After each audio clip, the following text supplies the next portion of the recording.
FS Realistic connected.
Now it's time for something more wild and challenging than just a run-of-the-mill takeoff.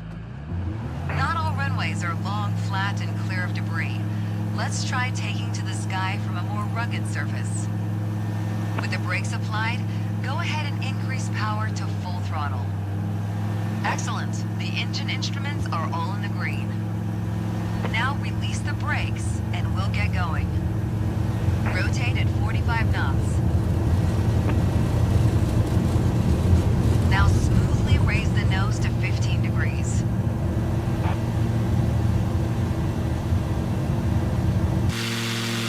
Now that we're safely off the ground, go ahead and retract the landing gear.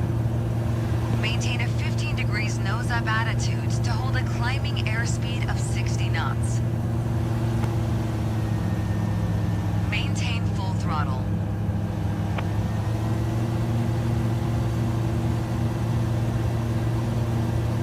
Now retract the flaps to improve our climb rate. Great. Now keep on climbing straight ahead.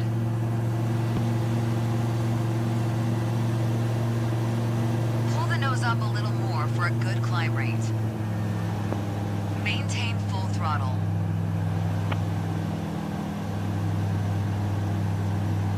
Pretty good. Keep practicing and you'll nail short field takeoffs.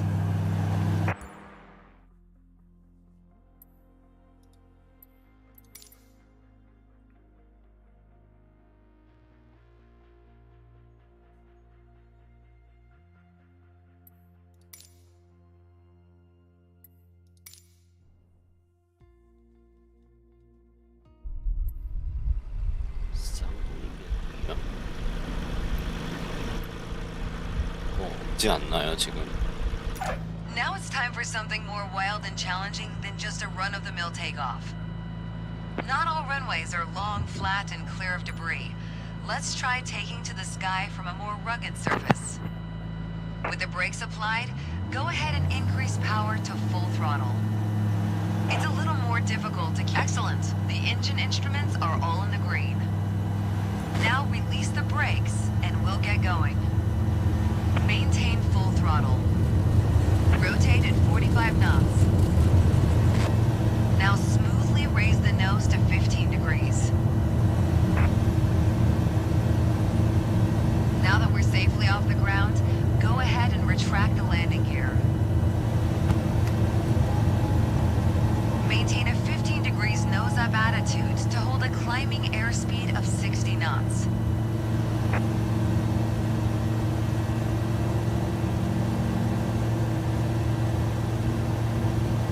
Now retract the flaps to improve our climb rate.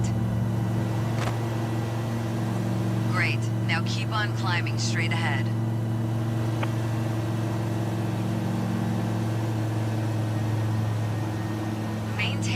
throttle.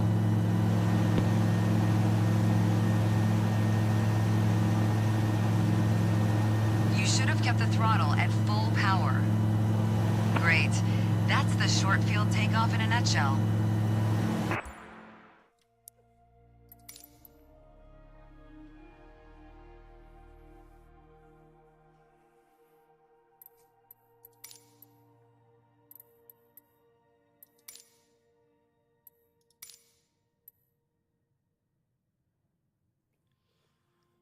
풀플랩 55노트, 파워 줄이고 브레이킹.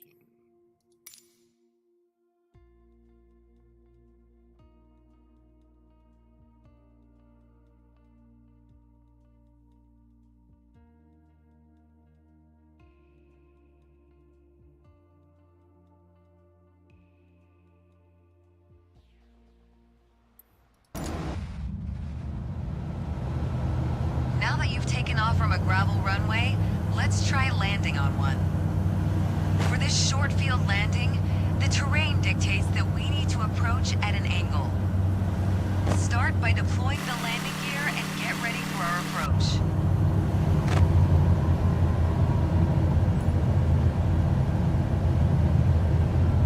Short runways require an early touchdown and full flaps to minimize our rollout so we don't run out of runway. Next, fully extend the flaps. Great. Aim for an approach speed of 55 knots. Aim close to the beginning of the runway so we have the longest roll possible, but be careful not to undershoot it. Cut the power just before touching down for a nice, smooth landing. Once we touch down, apply the brakes for a smooth landing that brings us to a stop as quickly as possible.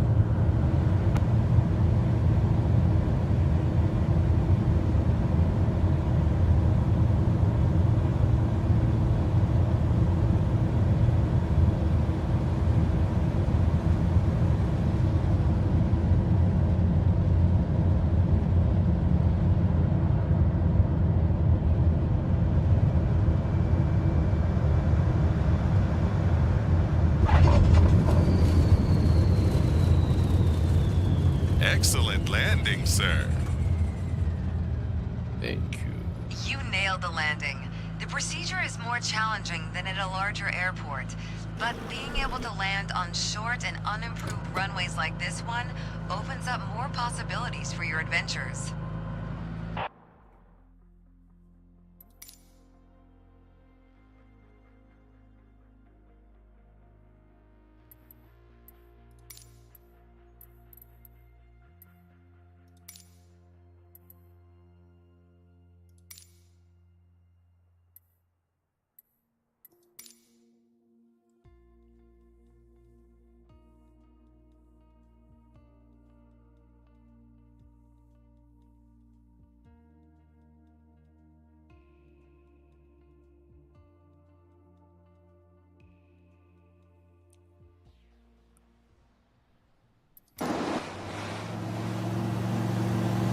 Mountain flying has its own set of hazards and requires its own set of specialized skills.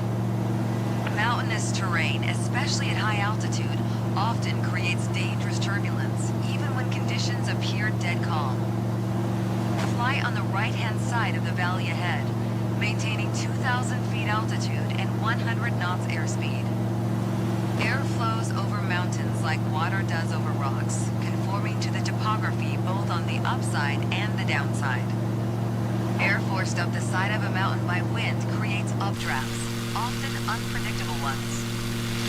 Let's ride this wave of rising air and soar along these ridges like eagles.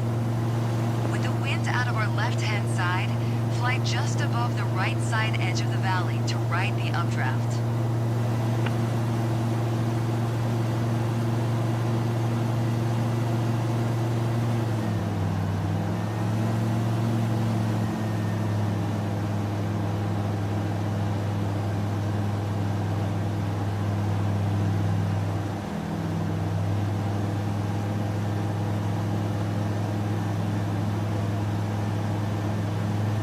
Now that we're flying alongside the valley wall, you'll start to feel the aircraft want to gain altitude. Maintaining altitude needs a slightly lower pitch attitude than usual. We're now ridge soaring like an eagle. Turbulence often comes with updrafts, so prepare for the going to get a little rough. Try to stay in the rising air to get a good feel for it.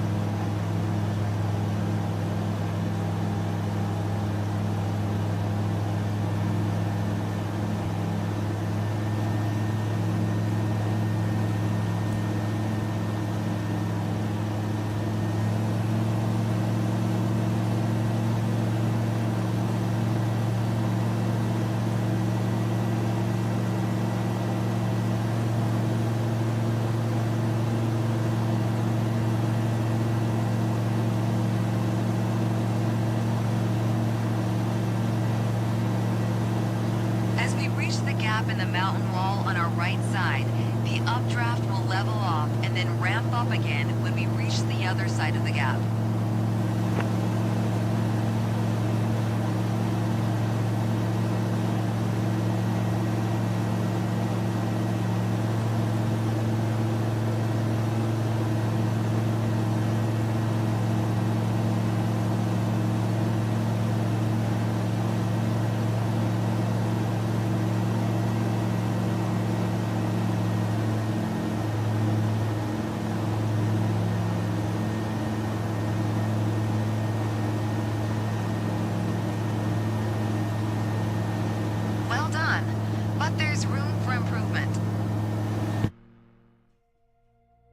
왜 삐야?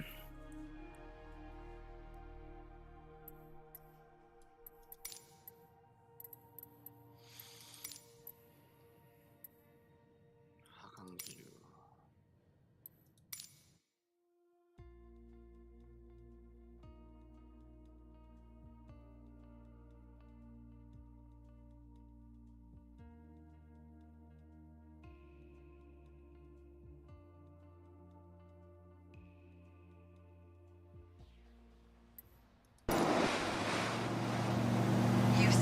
Updrafts help with lift as you soar along a ridge. Aim for 2,000 feet, this time keeping over to the left side of the valley, putting us on the downwind side of the mountains. The opposite of an updraft is a downdraft, where air spills over a mountain or ridge and descends down this backside slope. Keep over to the left side and you'll feel how you need to fight to maintain altitude.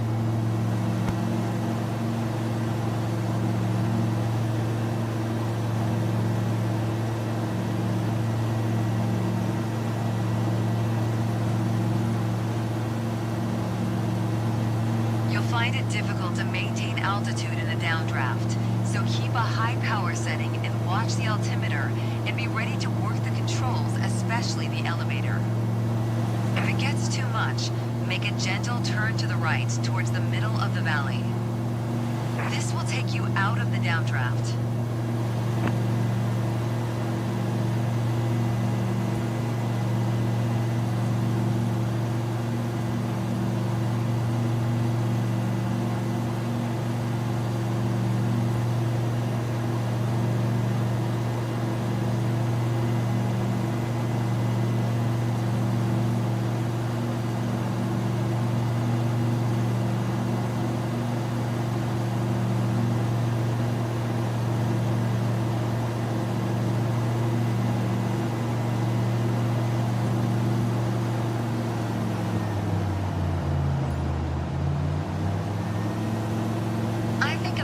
Practice may be a good idea.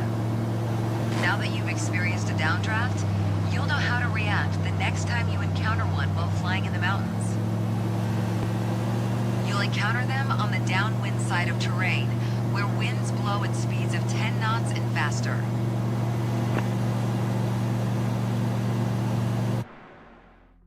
아하.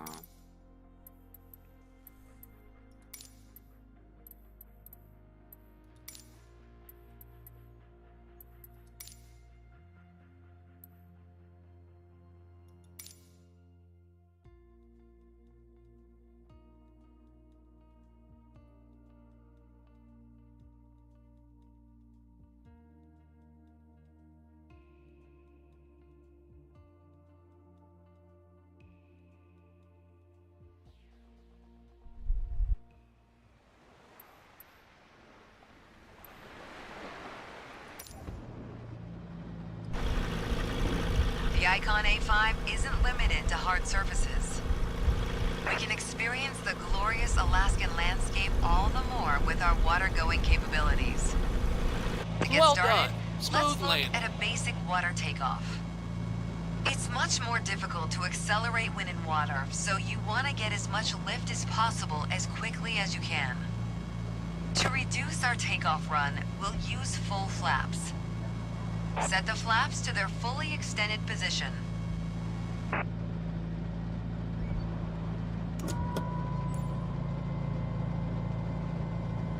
All right, we have the water rudder retracted and the gear is up.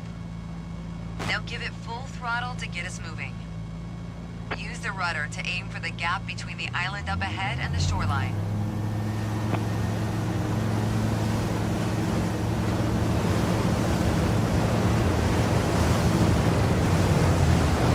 Keep full power set. Lift the nose just a little at 50 knots to get airborne.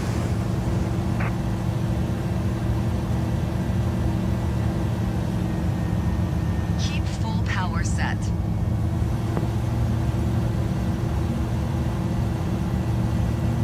That's it. Now reduce the flaps to 15 degrees.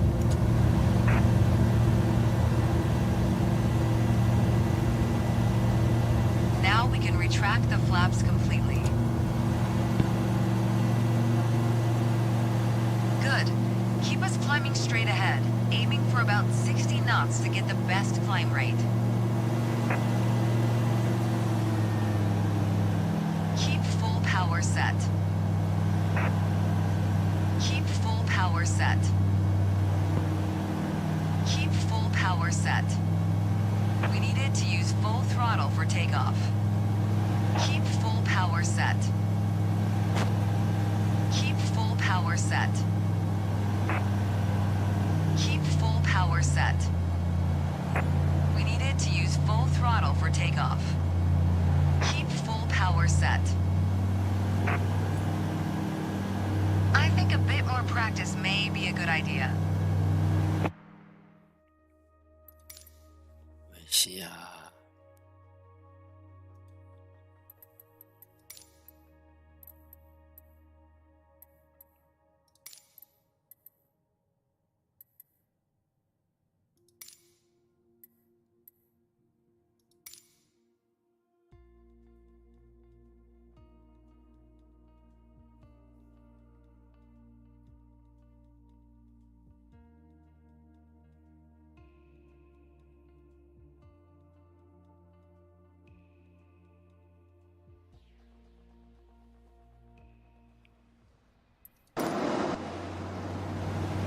Bush flying brings a number of great do-anything, go-anywhere possibilities.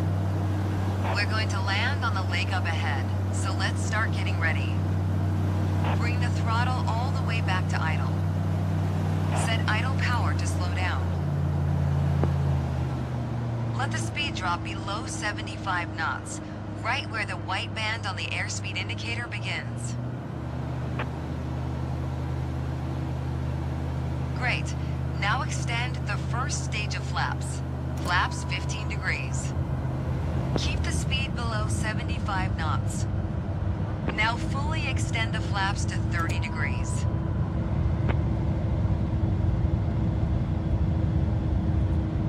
Great. Now keep the power low and aim for 50 to 60 knots. A little movement of the water is helpful, as super calm conditions make it harder to judge our height. Now we simply come in a lot like a runway landing, keeping our speed nice and low and touching down with minimum descent rate. Aim for a nice smooth touchdown in the center of the lake.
helping us to slow down more quickly.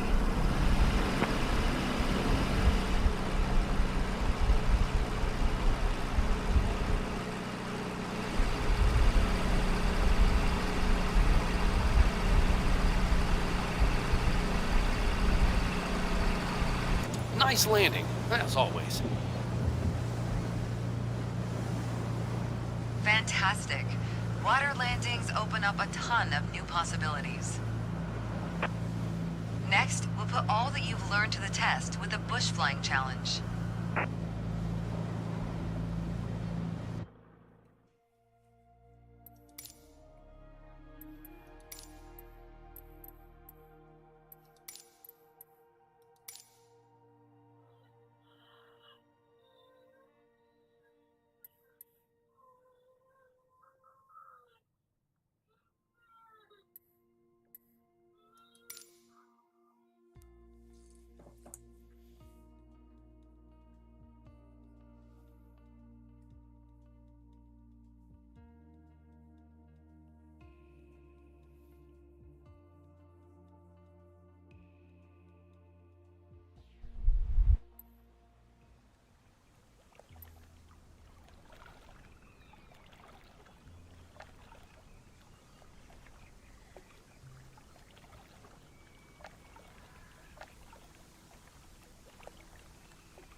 Now that we've been through the basics, let's put your bush flying skills to the test. We're going to take a short trip through the mountains to Dogfish Bay. Get set up for a water takeoff.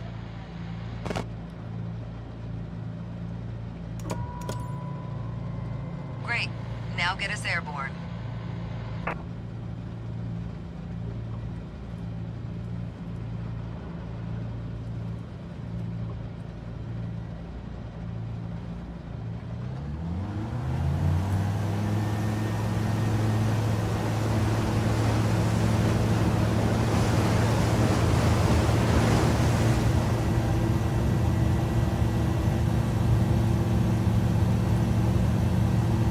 Now bring in the flaps and keep us climbing to an altitude of 1,500 feet.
Maintain an altitude of 1,500 feet and head over to the valley up ahead.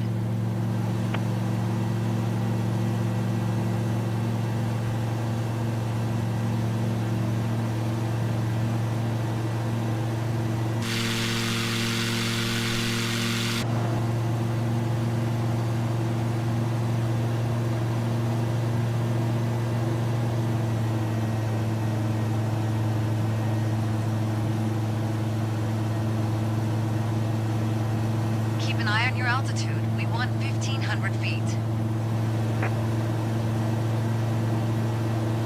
You didn't maintain 1,500 feet. Keep an eye on your altitude. We want 1,500 feet.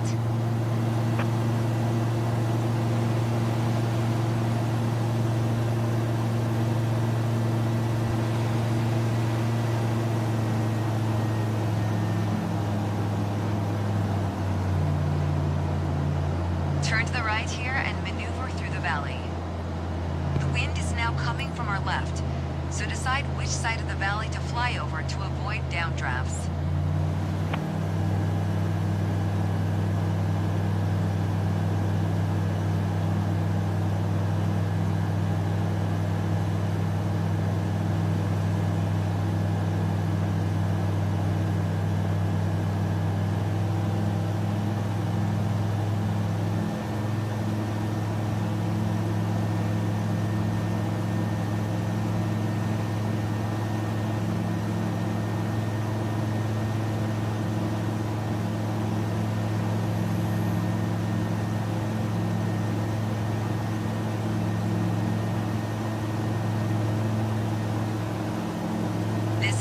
downdraft side of the valley, so maintaining altitude may be tricky.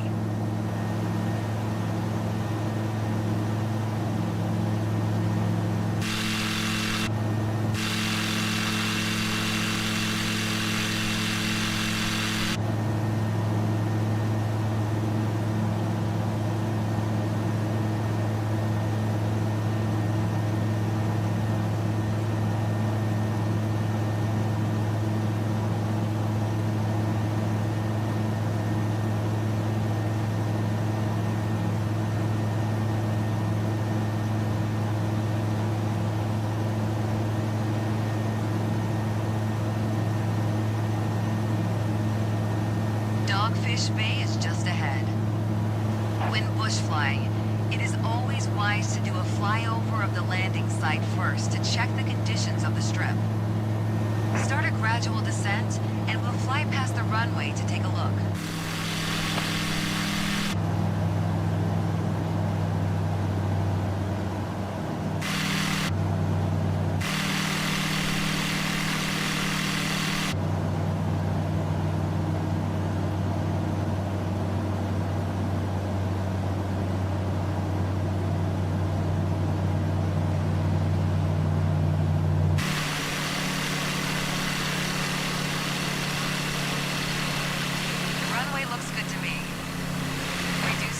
Under 75 knots and descend to under 1,000 feet to prepare for approach.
Take the first stage of flaps. Flaps 15 degrees.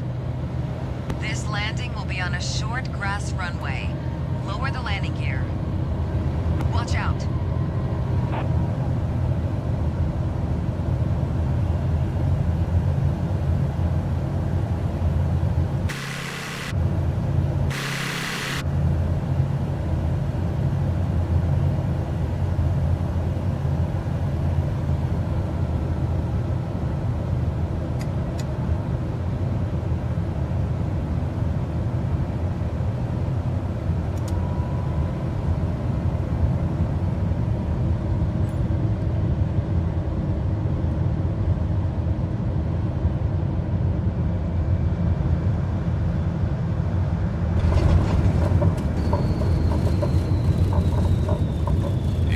Does it, Captain?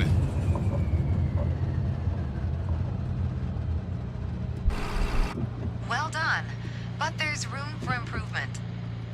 With these newly acquired skills, you can explore some of the globe's most remote, little-seen corners.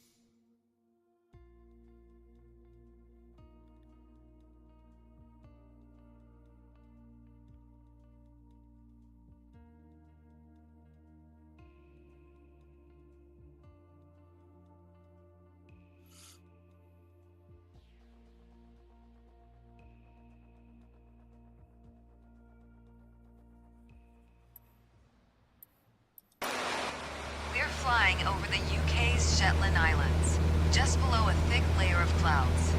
Up until now, you've been able to look outside to judge the aircraft's attitude and location.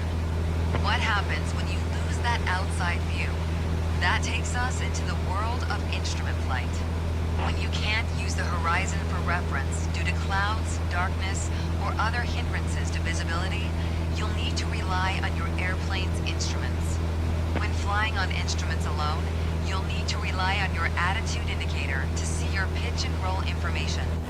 Modern cockpits like this combine several instruments into one electronic display called a primary flight display, or PFD.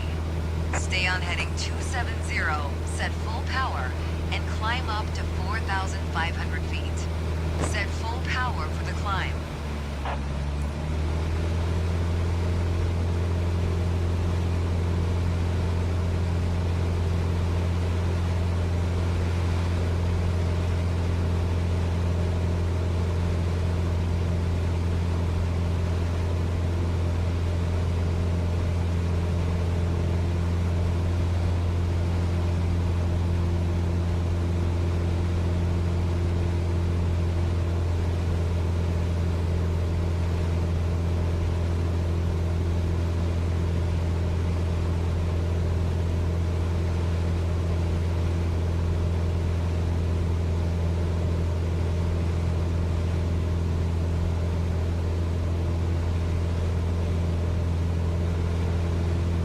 Climbing up into the cloud layer, notice how you're starting to lose your outside view.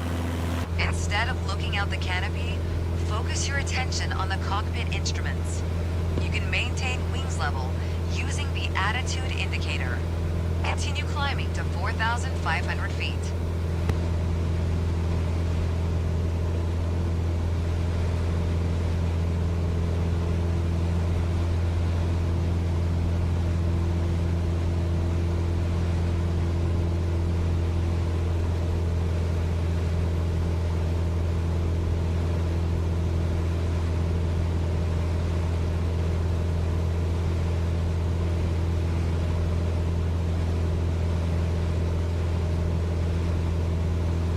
Vertical speed indicator and the altimeter level off at 4,500 feet while continuing to maintain a heading of 270. Now fly straight and level at 4,500 feet, getting used to not having an outside horizon for reference.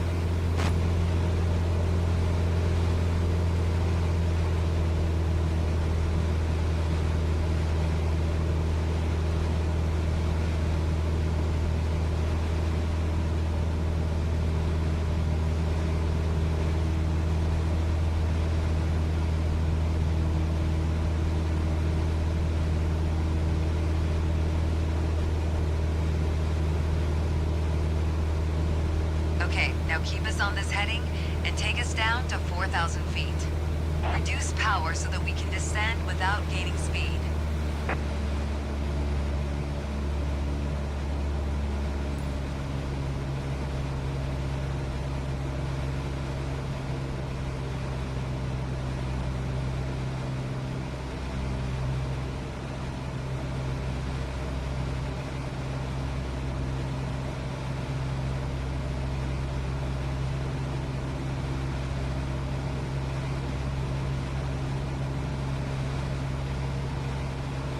Great.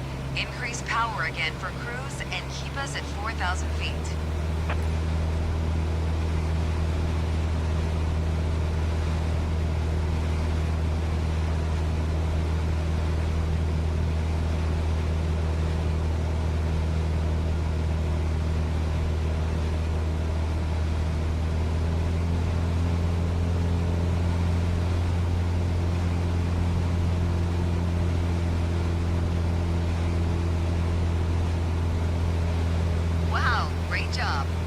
That's how things look and feel making altitude changes on instruments alone.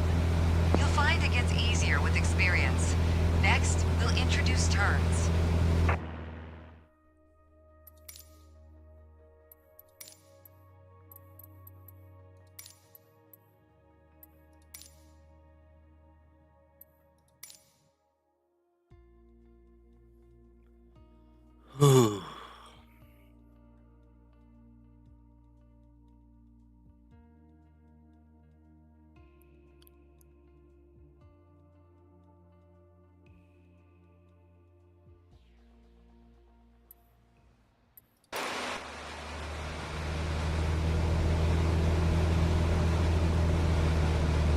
Now that you've tried some climbs and descents, we'll introduce turning.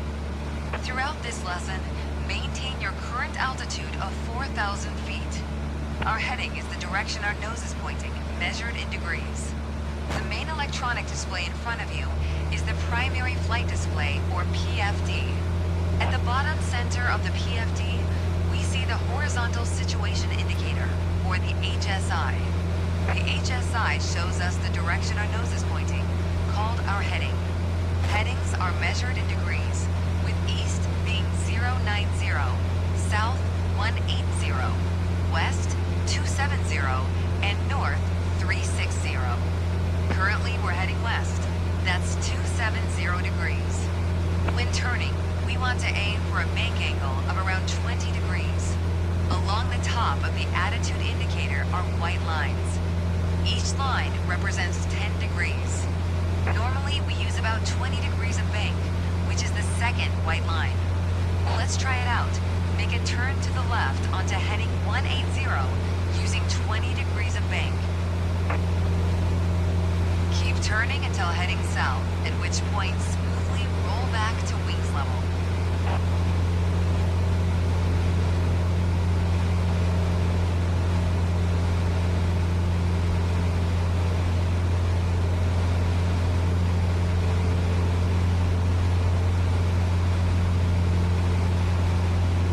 That's it. Stop turning there and you'll be heading due south, heading 180. Great. Now try and maintain this heading for a short while.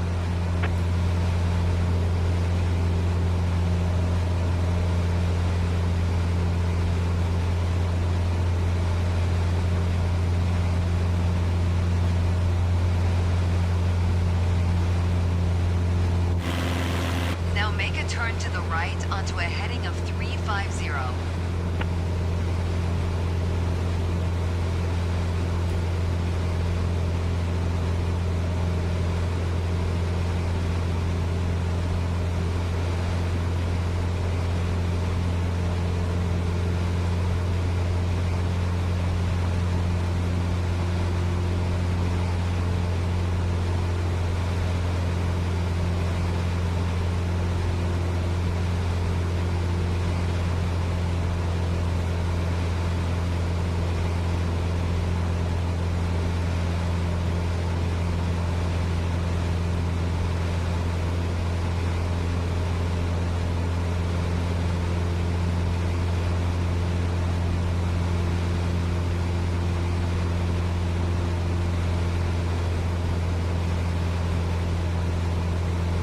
Now smoothly roll wings level onto a heading of 350. Now maintain heading 350 for a bit.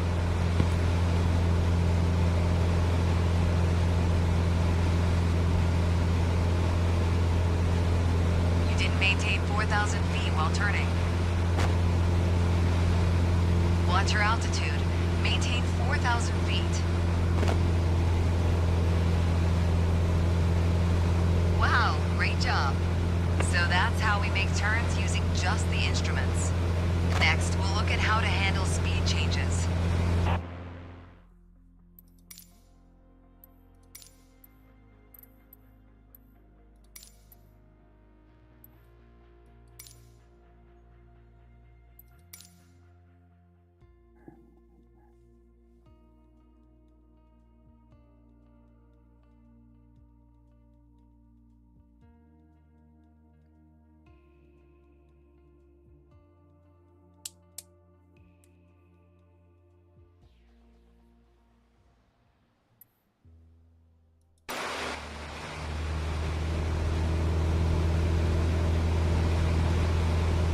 We're cruising at 100 knots, maintaining our heading and altitude.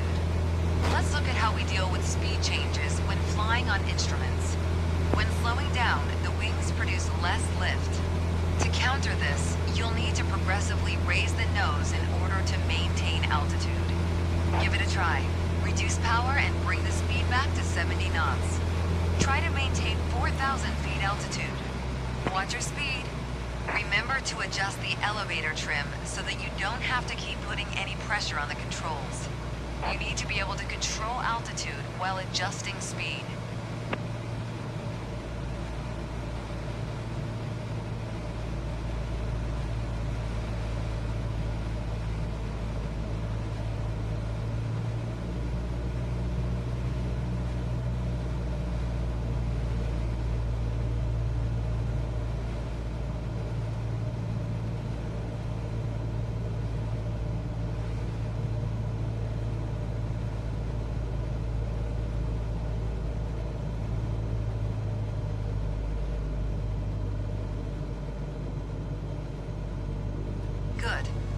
power to maintain 70 knots. Notice how the nose needs to be a little higher than before to make up for the loss of airspeed. Use the elevator trim to adjust pitch to the new speed and maintain 70 knots for a bit.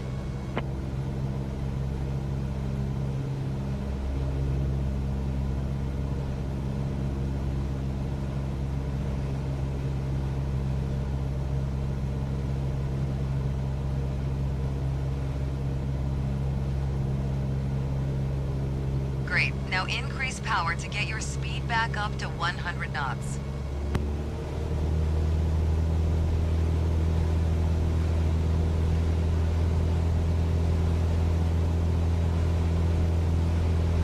As we speed up, notice how you need to trim nose down to avoid climbing.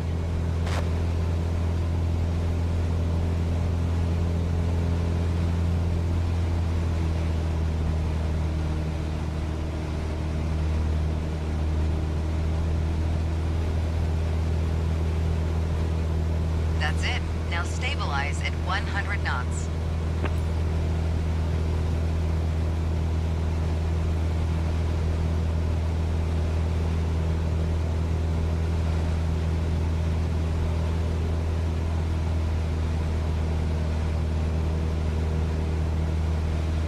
Good. Now we'll take flap settings into account. Flaps give a boost in lift, which you'll need to control in order to maintain our altitude. They also add drag, making us slow down more quickly, so be careful not to get too slow. Reduce power and slow us down to 60 knots.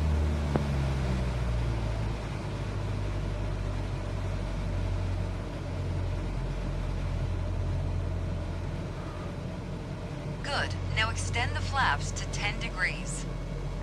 Now set flaps at 20 degrees. With the extra drag, start adding power so you don't drop below your target airspeed of 60 knots. Now stabilize at 60 knots and trim for level flight.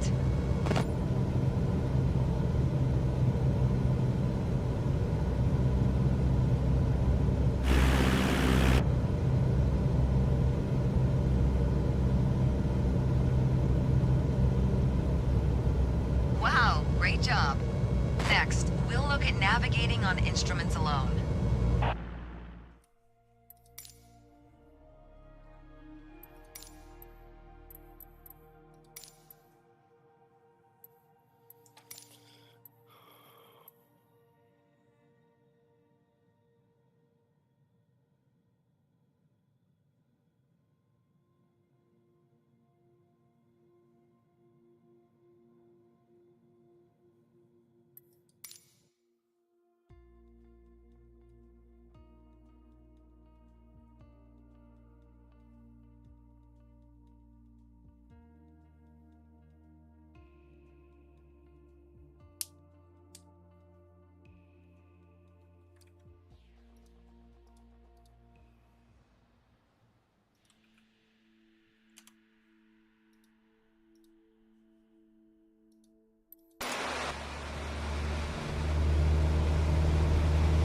Now that you have the basics of flying the aircraft on instruments, let's look at navigation. There is a worldwide network of radio beacons that pilots use to find their way when flying IFR. The most common beacon is the VOR.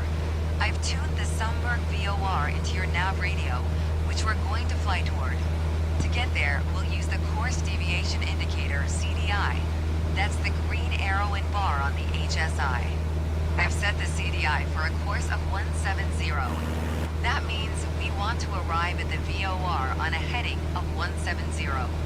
The CDI shows us if we are on our selected course. If the bar is to the left of center, we need to fly to the left to recapture our course. The bar is currently over to the right, so keep flying on this heading and wait for the CDI bar to start moving towards the middle. You were way off on altitude holding. Try to maintain 4,000 feet altitude.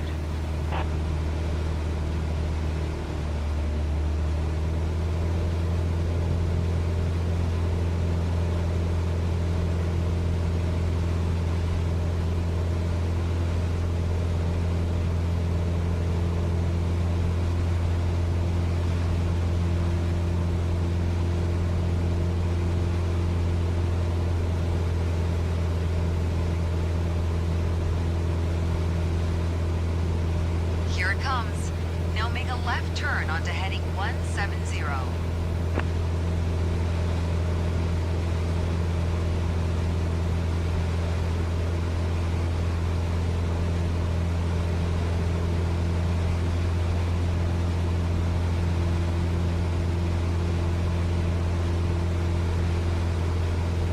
Great. Now keep the CDI bar centered, and it'll take us to the VOR.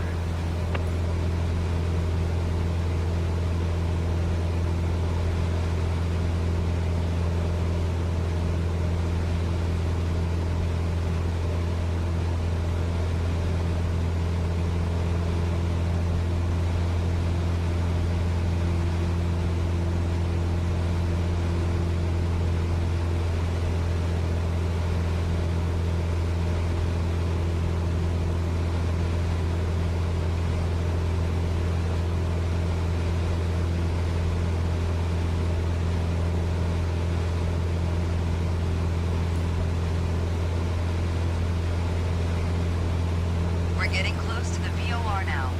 The CDI indications might become erratic or disappear when reaching a VOR, but this is normal. Keep flying straight ahead on heading 170 for a couple miles.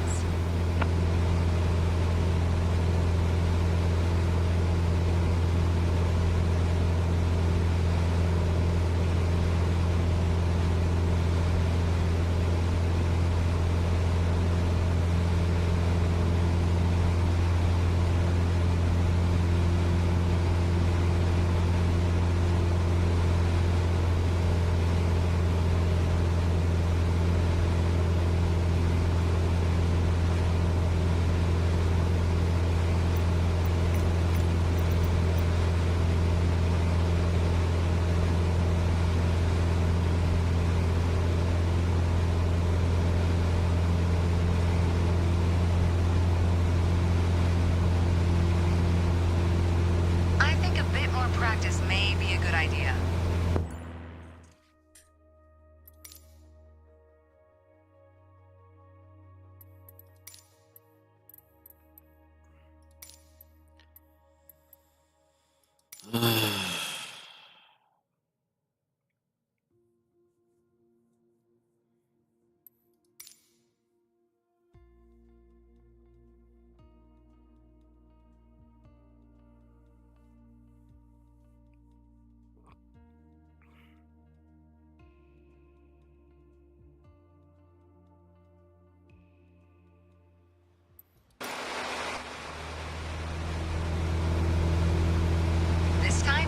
On non-directional beacons, or NDB.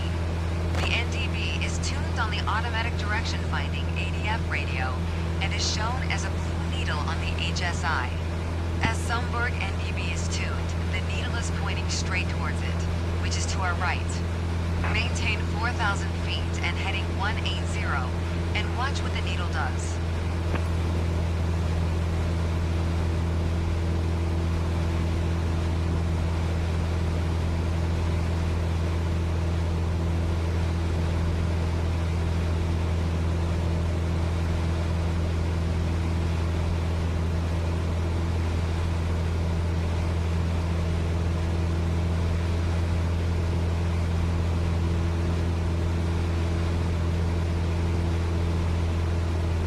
Notice how the needle always points directly towards the NDB. As we continue to fly south, the needle moves farther toward the bottom of the HSI. The needle will move whenever we are not traveling directly to or from the NDB.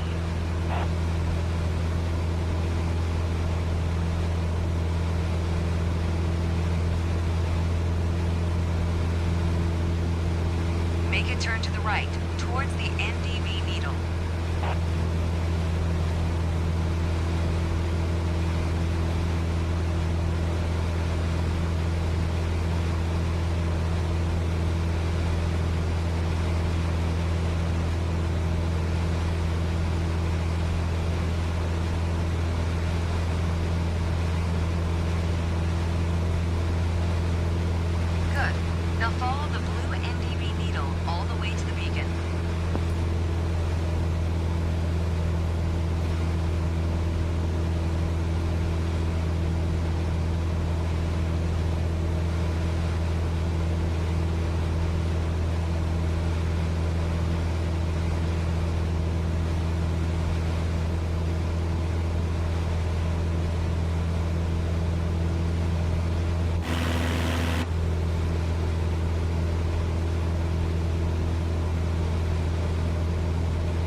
clearer, but resist the urge to make any large corrections.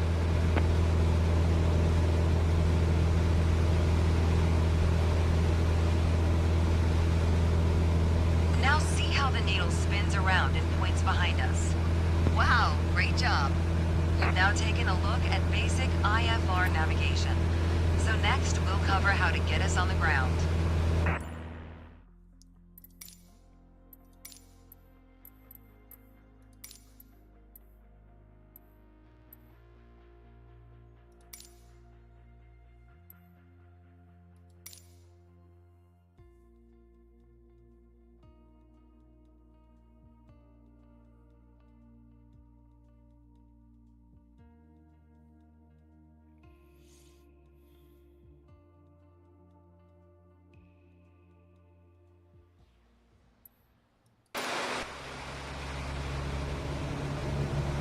So now you've got the basics of flying on instruments. Now we need to get back on the ground.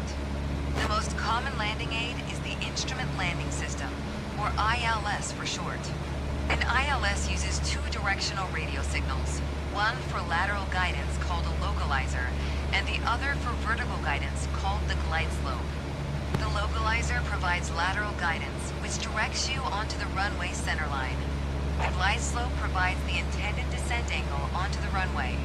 The localizer is displayed with the CDI, much like in the VOR lesson. Keep flying on a heading of 210 at 1,500 feet, and we'll watch for the localizer to come alive. The localizer is moving now. Make a gentle turn to the right, intercepting the localizer and keeping the CDI in the middle. Try to maintain 1,500 feet until we intercept the glide slope. You needed to stay at 1,500 feet until reaching the glide slope. Good. Now keep the localizer bar centered and maintain 1,500 feet. The glide slope is displayed next to the altimeter on your PFD. If the green glide slope diamond is above center, you are below the glide path. We always start out below the glide slope, as we want to intercept the localizer first. We'll wait for the glide slope to start moving.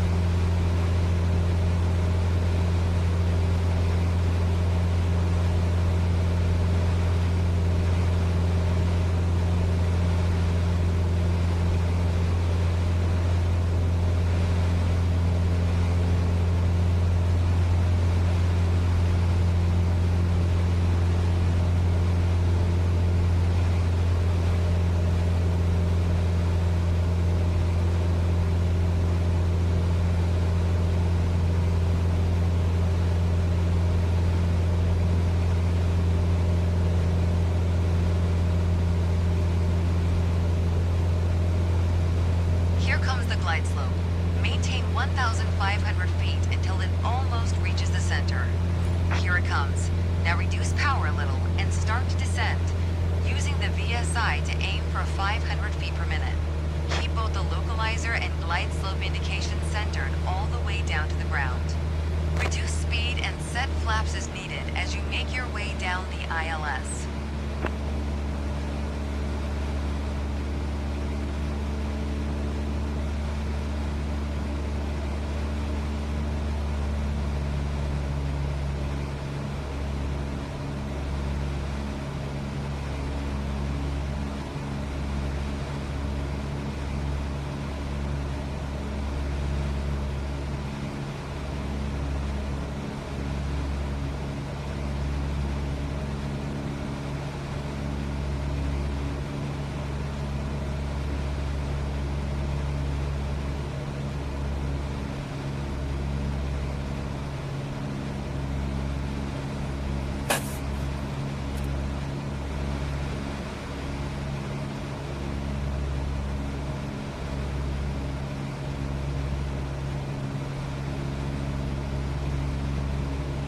Approaching the runway.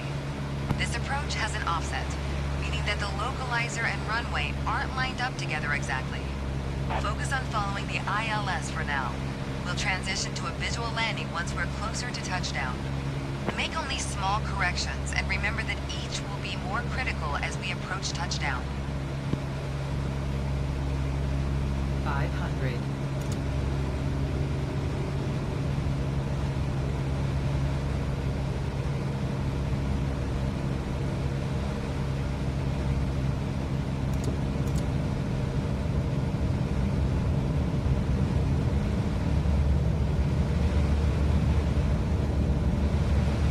Great.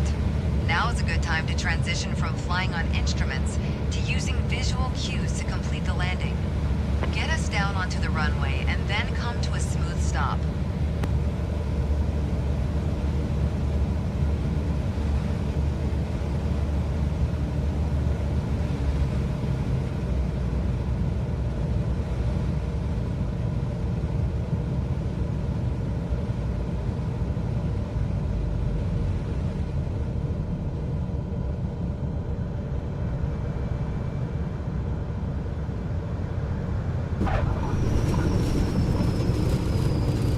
Excellent landing, sir.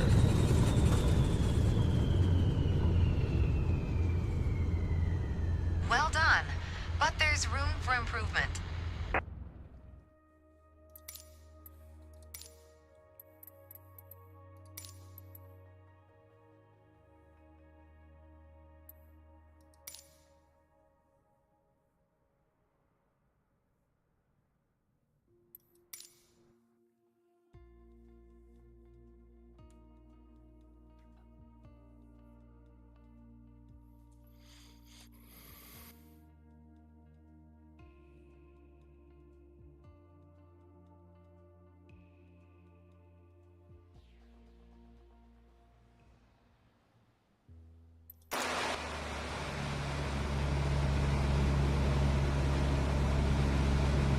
Alright, it's time to put what you've learned into practice.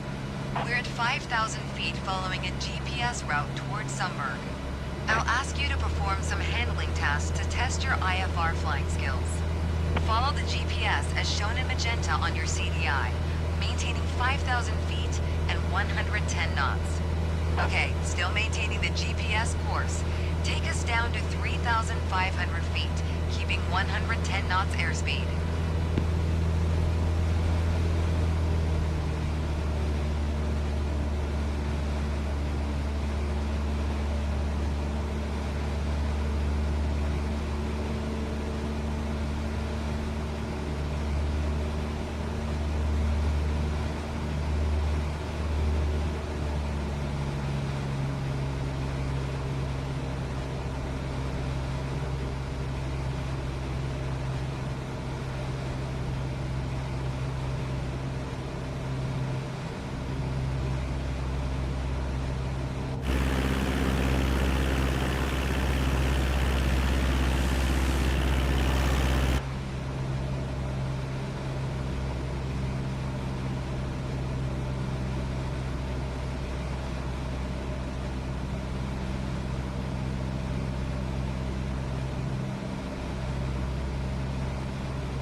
Next, keep us at 3,500 feet and make a left turn onto heading 060.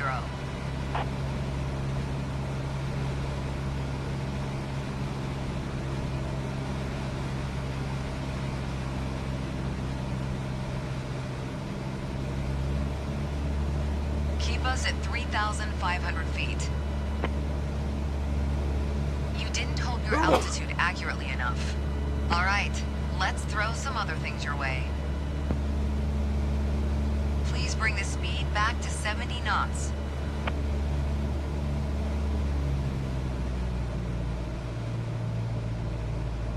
Keep us at 3,500 feet. You didn't hold your altitude accurately enough.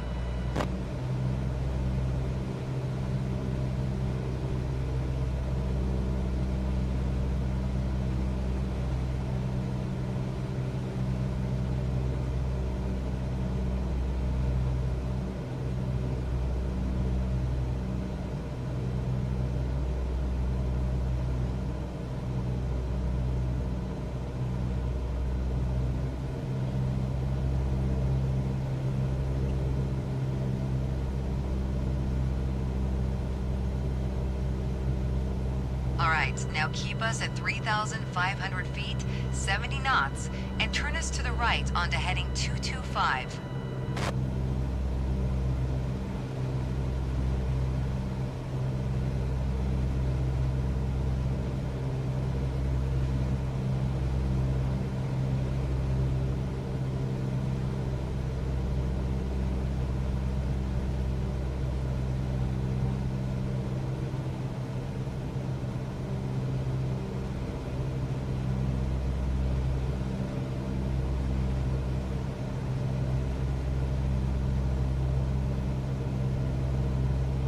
Okay, now get us back to 110 knots.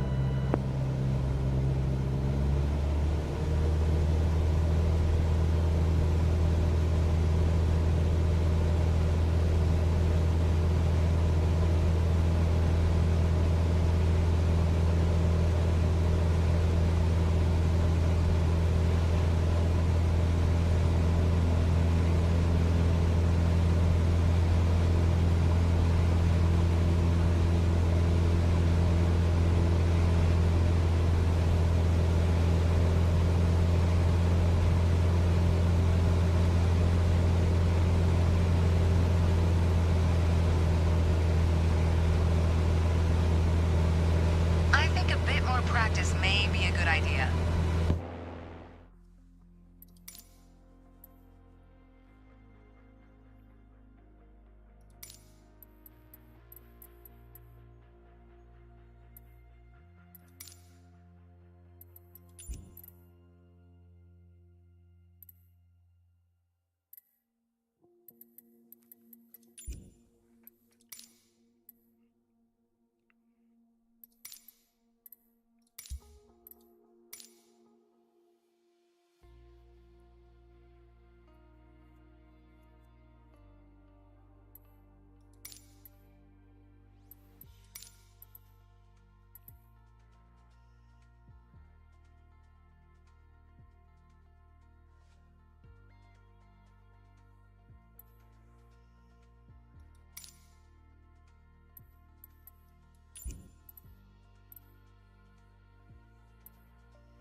너무 졸려서 방종할게요.